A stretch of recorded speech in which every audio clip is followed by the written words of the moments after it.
Oi pessoal, tudo bom? Aqui é a Priscila quem fala e vim compartilhar com vocês o meu material pessoal para a primeira fase da OAB. Hoje o assunto é sobre ética. Vamos falar da inscrição. Para que uma pessoa venha se inscrever como advogado, primeiramente deve ter em mente qual vai ser o seu domicílio profissional.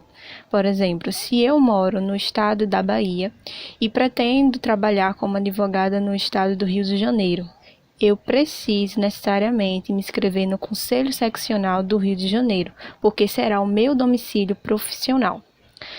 Se em dúvida não souber qual será o seu domicílio profissional, você se inscreve no Conselho Seccional do domicílio da pessoa física.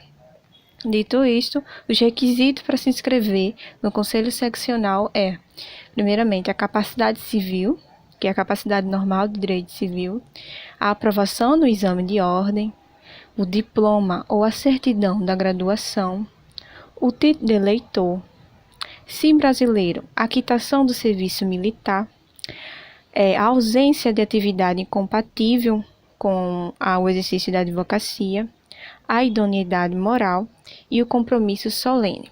Duas observações importantes para os requisitos de inscrição no Conselho Seccional. O primeiro é a idoneidade moral. Aquele que comete crime infame e foi reabilitado, ele está apto para se inscrever no Conselho Seccional como advogado. Bem como aquele que graduou o curso de Direito fora do Brasil, ele deve passar por prova de título. Do estagiário, o estudante de Direito também se inscreve como estagiário no Conselho Seccional que o deseje, mas deve se inscrever no Conselho Seccional o qual o seu curso jurídico pertence. Por exemplo, se eu faço o curso, a Faculdade de Direito no estado de Pernambuco, eu devo me inscrever como estagiário no Conselho Seccional de Pernambuco. Além desse requisito, eu devo sim ter a capacidade civil. Não necessito, obviamente, da aprovação no exame de ordem, não necessito do diploma ou certidão da graduação, obviamente, porque ainda estou estudando, mas necessito do título de eleitor, de ser brasileiro, se brasileiro, quitação do serviço militar, ausência de atividade incompatível, idoneidade moral e compromisso solene.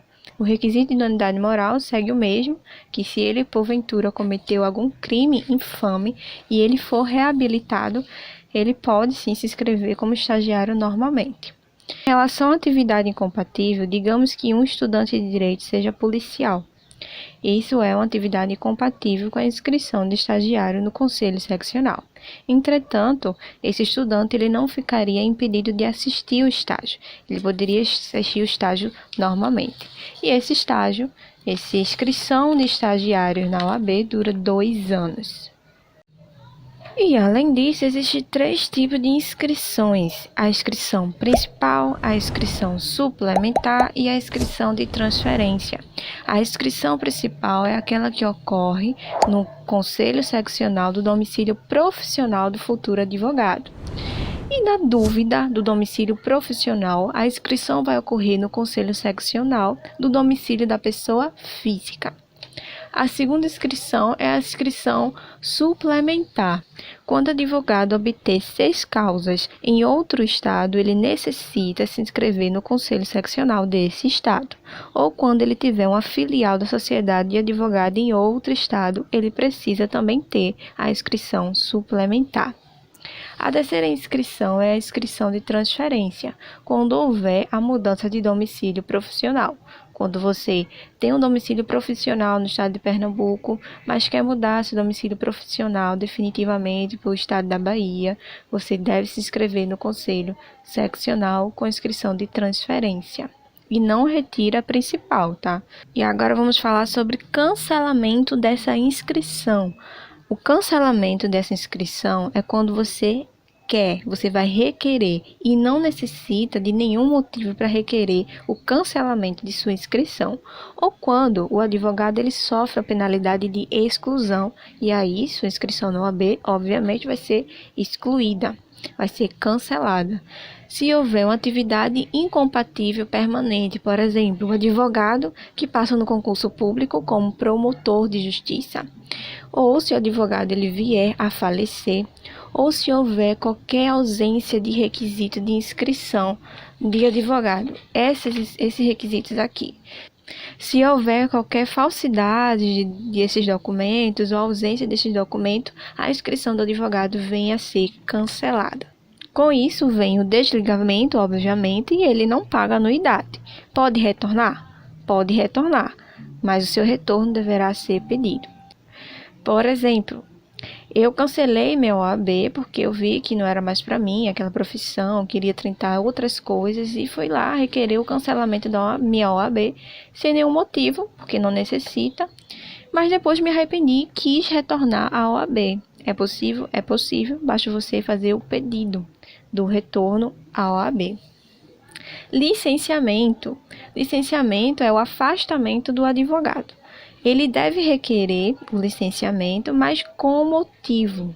Ele deve motivar o porquê ele quer ser afastado, licenciado da OAB. Se ele obtiver alguma atividade compatível temporária, também haverá o licenciamento. Ou se passa por uma doença curável, no qual o médico testa que eu posso voltar à minha sanidade, eu posso voltar às minhas atividades normais, aí eu tenho que pedir o licenciamento da minha inscrição na OAB. A manutenção do número quando eu peço um licenciamento, ou seja, aquele número que eu fiz a inscrição principal já não mais vai existir. Quando eu voltar a ter a minha carteira novamente após o licenciamento, terei outro número. O pagamento da anuidade também não é obrigatório e o retorno também deve ser pedido igual ao cancelamento. E é isso, pessoal, mais uma aula. Obrigado por ter assistido até aqui.